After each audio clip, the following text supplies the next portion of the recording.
And welcome back to Conversations Podcast. It's your boy Drew. I'm bringing you something else today on what I call the Injustice Week. I think it's an injustice. You may disagree with what I'm saying, but anyway, how far does accountability go as a parent? Okay, a 69-year-old man in Florida, okay, asked his son to back his vehicle out of the driveway to wash his vehicle. The son backs the car out of the driveway, takes off with the car, runs a stop sign, and kills people. Now, I understand the accountability of it, but would you realistically expect your child to do that? Is that behavior acceptable from your child?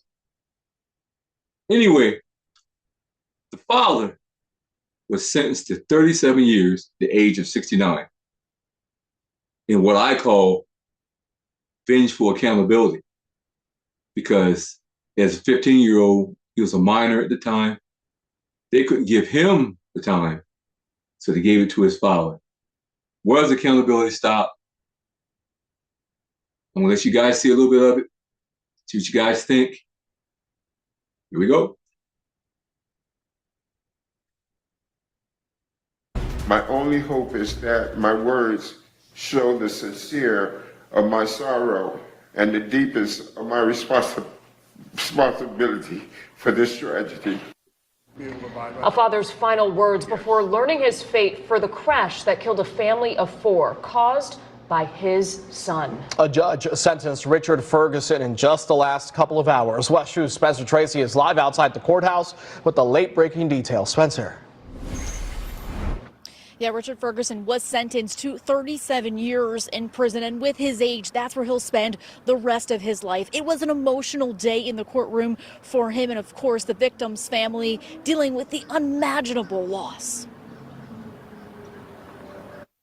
There is absolutely no human experience that replicates the pain of a mother losing a child, and I lost 3. A mother's words silencing the courtroom. Sabrina Hernandez lost her 3 children and her mother in a 2023 car crash. I will miss out on every experience a parent should not have to miss out on. They should have been burying me, not the other way around. Our jury found Richard Ferguson guilty of manslaughter back in October because prosecutors say he allowed his 15-year-old unlicensed son to take his car. Ferguson took the stand Wednesday afternoon, breaking down as he apologized, calling himself a deeply broken man. I must speak these words from the deepest place in my heart.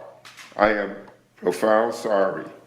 This tragedy did not just take lives, it shattered families. A courtroom filled with tears as Ferguson learned his fate and sentenced to 37 years in prison.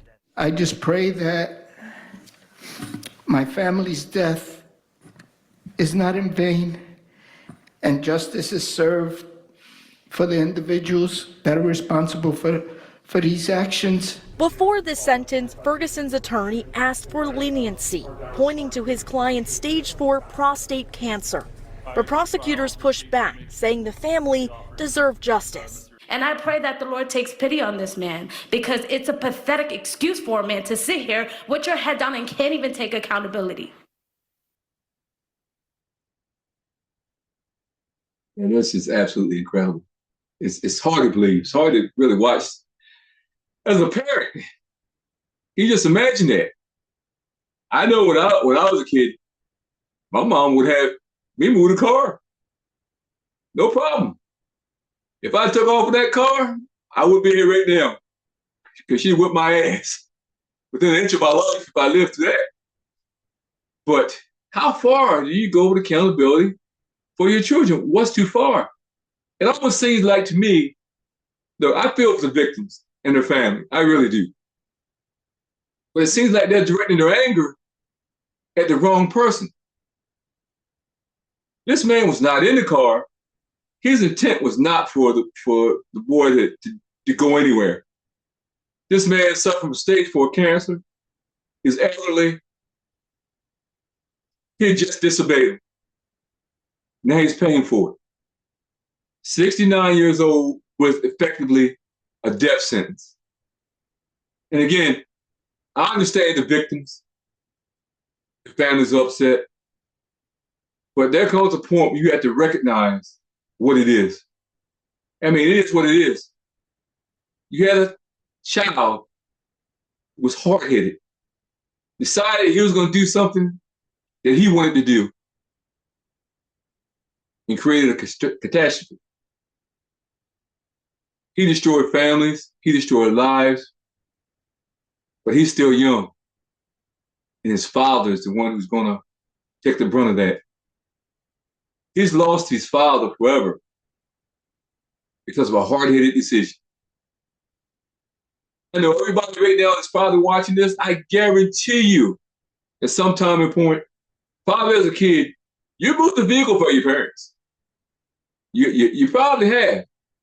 And maybe even now, you got kids, 15, 16 years old, you probably get them to move your car too from time to time. Instead of wash your car or something like that. Back your car up to wash it. Something like that. How would you react if they took your car, had an accident, and killed someone? You'd be devastated.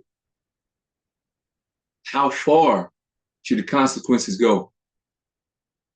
The child has to be held accountable. It's understandable. But basically, 2 losses. The boy for doing the driving, he's in jail. And the father's in jail also because they needed someone as a scapegoat, in my opinion. You can't control sometimes what other people think they do. And I want to hear from you guys, what you guys think. Hit me up, blackalertradio@gmail.com to Gmails, or comment on the video. Please comment. But please hit the subscribe button. Subscribe button enables me to do better stories and to do a whole lot more content for you guys. Again, think about this. What would you do? How will you handle it? Listen, I'm your boy Drew. I'm bringing you the message. I'm out.